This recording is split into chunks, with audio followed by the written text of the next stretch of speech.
Ternyata selisih 0, sekian mili pun itu sangat berpengaruh untuk pemakaian bearing bambu.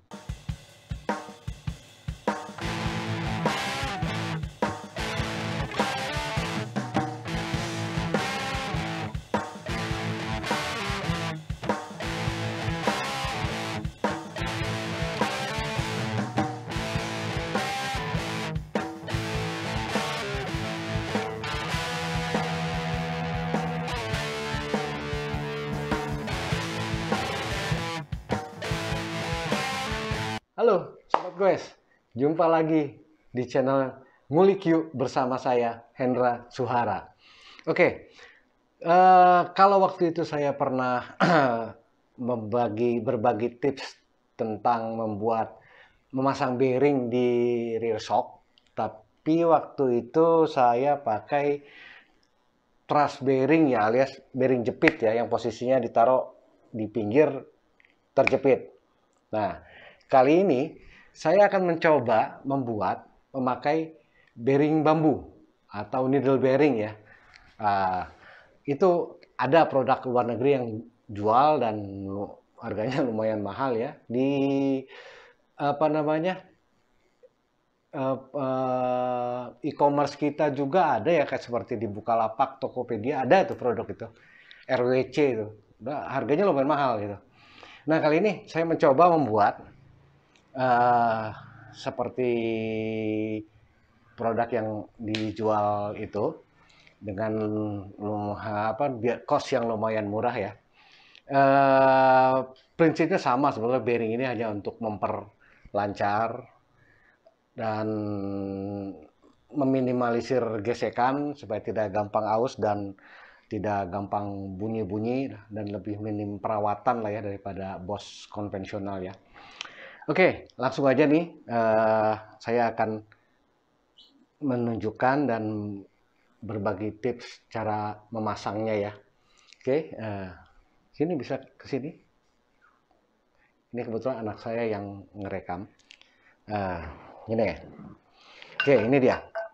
Ini dia yang namanya bearing bambu ya, atau bahasa Inggrisnya needle bearing ya. Nah, bisa dilihat ya. Ini yang akan kita pasang. Nih, kelihatan ya. Tuh di dalam tuh ada kayak bambu.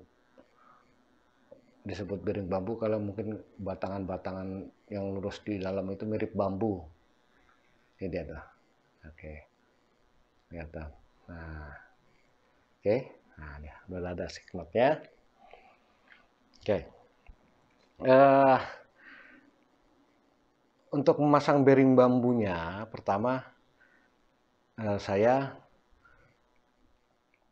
mengukur dulu diameter si apa namanya anting di rear shocknya ini. Ini kemarin saya ukur ini sekitar 15 mm. Ya, tuh kelihatan ya, 15 lah lebih kurang ya. Ini masih ada apa namanya eyeletnya nih. Ini kalau diameter eyeletnya hanya 12,62 ya. Nah, ada bearing bambu yang ukuran 12 mm atau 13 tapi terlalu kecil. Jadi agak kasihan karena ini kan bebannya lumayan besar. Sehingga caranya cari bearing bambu yang diameter luarnya ini 15 mm. Diameter dalamnya itu 10 mm. Nah, lebarnya saya belum nemu yang lebarnya sama dengan kuping aslinya si rear shock ini. Ini kan kupingnya ini sekitar 12,57 hampir 13 ya. Ini kemarin saya dapat bearing bambunya diameternya hampir 15, 14,82 mm. Tapi nggak apa-apa lah, hanya keluar sedikit. Oke, sekarang langsung aja kita pasang. Pertama kita harus melepas dulu eyeletnya ya. Eyeletnya ini kita lepas. Nah, ini saya sudah siapkan toolsnya. Ini tools juga saya.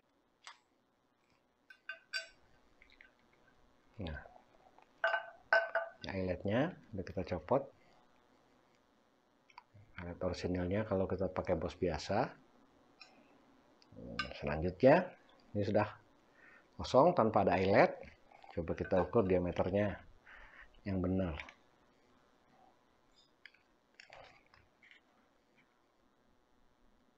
14,95. Ini bearing bambunya.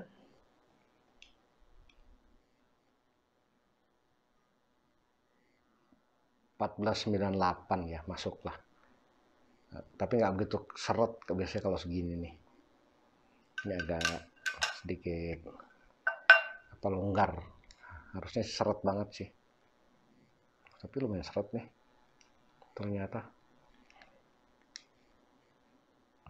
Harus pakai tracker lagi.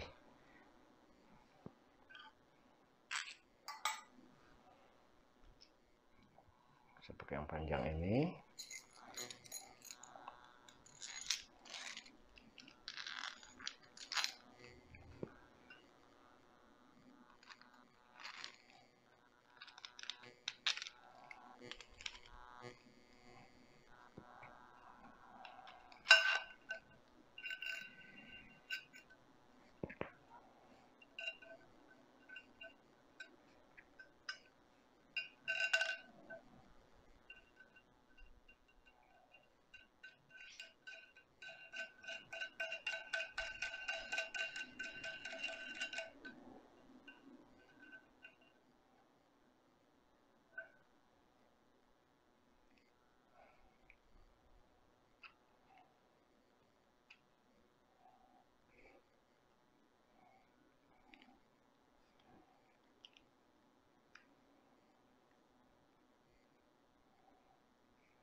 Sorry.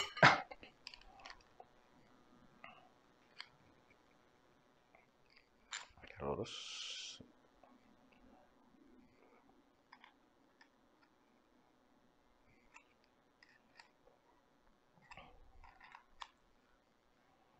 Nah, dengan tracker ini sangat memudahkan kita memasang bearing ya. Tanpa harus ngetok-ketok yang bisa merusak shock atau si bearingnya sendiri.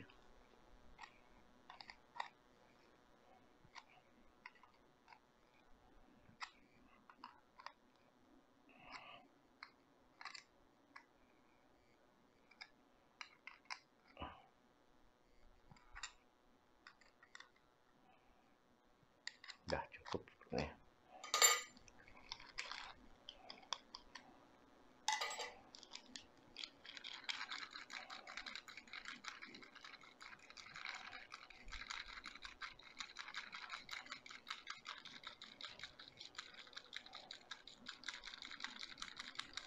Panjang umurnya nih.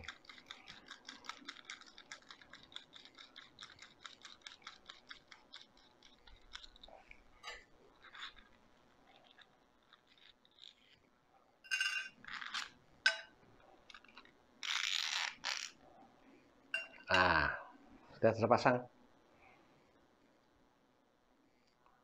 bearing bambunya. Oke. Nah, selanjutnya kita tinggal pasang bosnya. Ketika saya melihat produk jadi yang buatan negara barat sana, saya agak bertanya-tanya, bingung kenapa dia kasih 3 bos dengan ukuran yang beragam. Tapi selisihnya hanya 0, sekian mili, 0, sekian mili. Setelah saya mencoba sendiri, saya baru tahu ternyata selisih 0, sekian mili pun itu sangat berpengaruh untuk pemakaian bearing bambu. Karena apa? Kebesaran nggak bisa masuk. Kekecilan 0, sekian mili, dia kendor. Nah, ketika kendor itu akan oglek. Jadi oglek nggak enak. Jadi harus benar-benar pas, tapi nggak seret. Saya membuat bos ini itu berkali-kali. Pertama nggak masuk. Padahal saya kecilkan itu hanya pakai amplas ya, nggak pakai mata pisau bubut lagi, hanya pakai amplas kecil, belum masuk. Ketika masuk, plus kendor.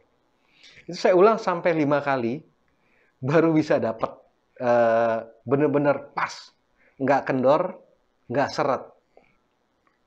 Nah, akhirnya terjawab pertanyaan saya kenapa si produk jadi itu dia kasih 3 alternatif bos dari mulai ukuran yang paling kecil, sedang, dan besar. Dan itu selisihnya 0, sekian mili, mungkin 0,1, 0,2 mili. Selisihnya kecil sekali kok. Nih, oke, nih, dia kita masukin. Nih.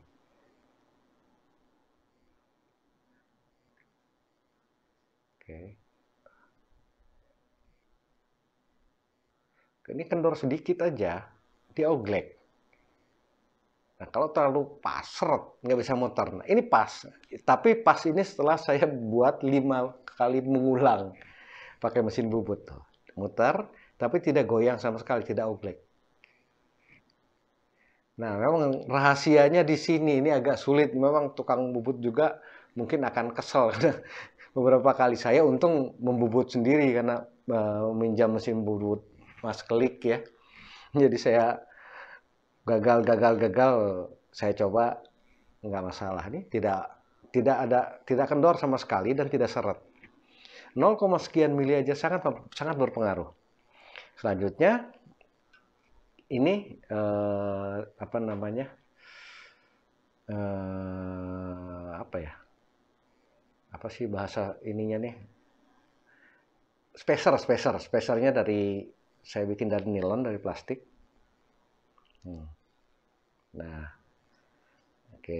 Dan spacer ini juga nanti nggak usah terlalu apa namanya, kalau buat jangan terlalu ngepres ya, maksudnya jangan terlalu ngepres ke si frame-nya ke sini, karena kalau terlalu kejepit, terlalu ke pas kejepit ini, ya sama aja kita bikin percuma bikin bearing, karena tetap akan keras dan tetap akan gesekan ini. Jadi idealnya dia kegencet tapi tidak terlalu keras. Jadi fungsinya hanya menjaga supaya tidak bergerak ke kiri kanan. Nah sekarang langsung aja kita pasang ke sepedanya ya. Kebetulan ini saya mau pasang di Siskiyou saya, sepeda Polygon Siskiyou. Yuk langsung aja kita pasang. Bentar. Ayo ikutin saya, kita langsung pasang.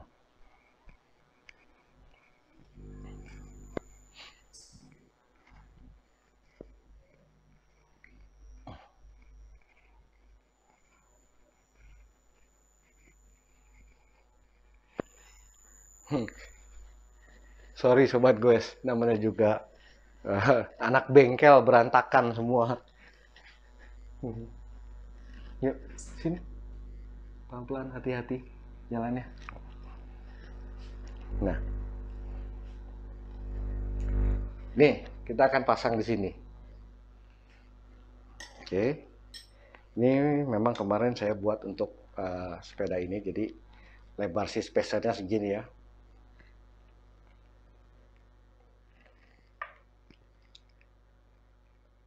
Agak close deh, sini liatin. Tuh, ini apa namanya, tidak begitu seret masuk, tapi masih ada longgar-longgarnya sedikit. Karena kalau terlalu seret, jadi itu tadi percuma kita pasang bearing karena dia akan tetap seret kan.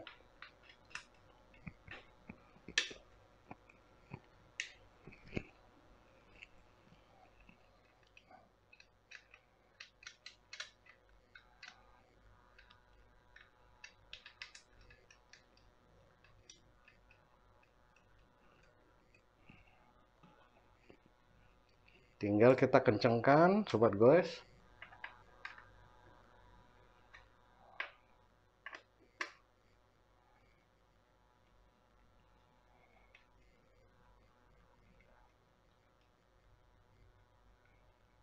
Nah ini hati-hati, masanya suka slack nih kalau terlalu apa namanya, kalau kurang pas taruh kok mata kunci L-nya, atau terlalu keras kita pasang.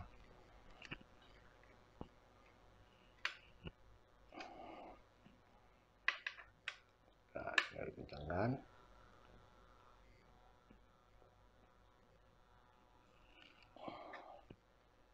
Masih sedikit lagi.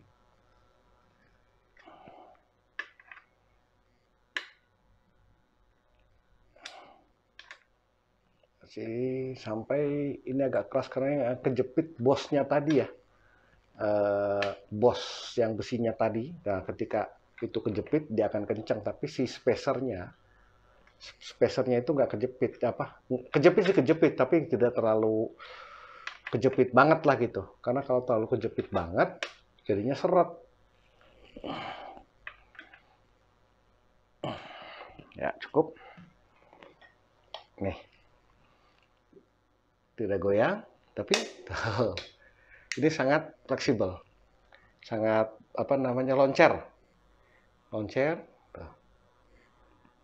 Kalau tanpa ini kan ini nggak sekeras ini saya lihat lepas jatuh. Coba kita kencangkan lagi.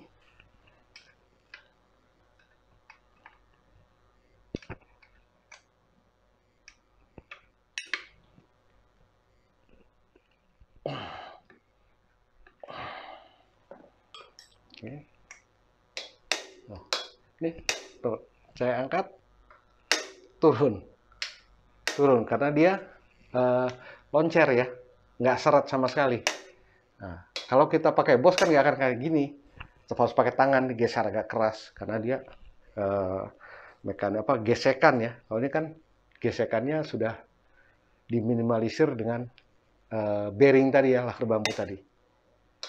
Nah, oke, sobat goes, begitulah edisi kali ini tentang memasang bearing bambu di rear shock.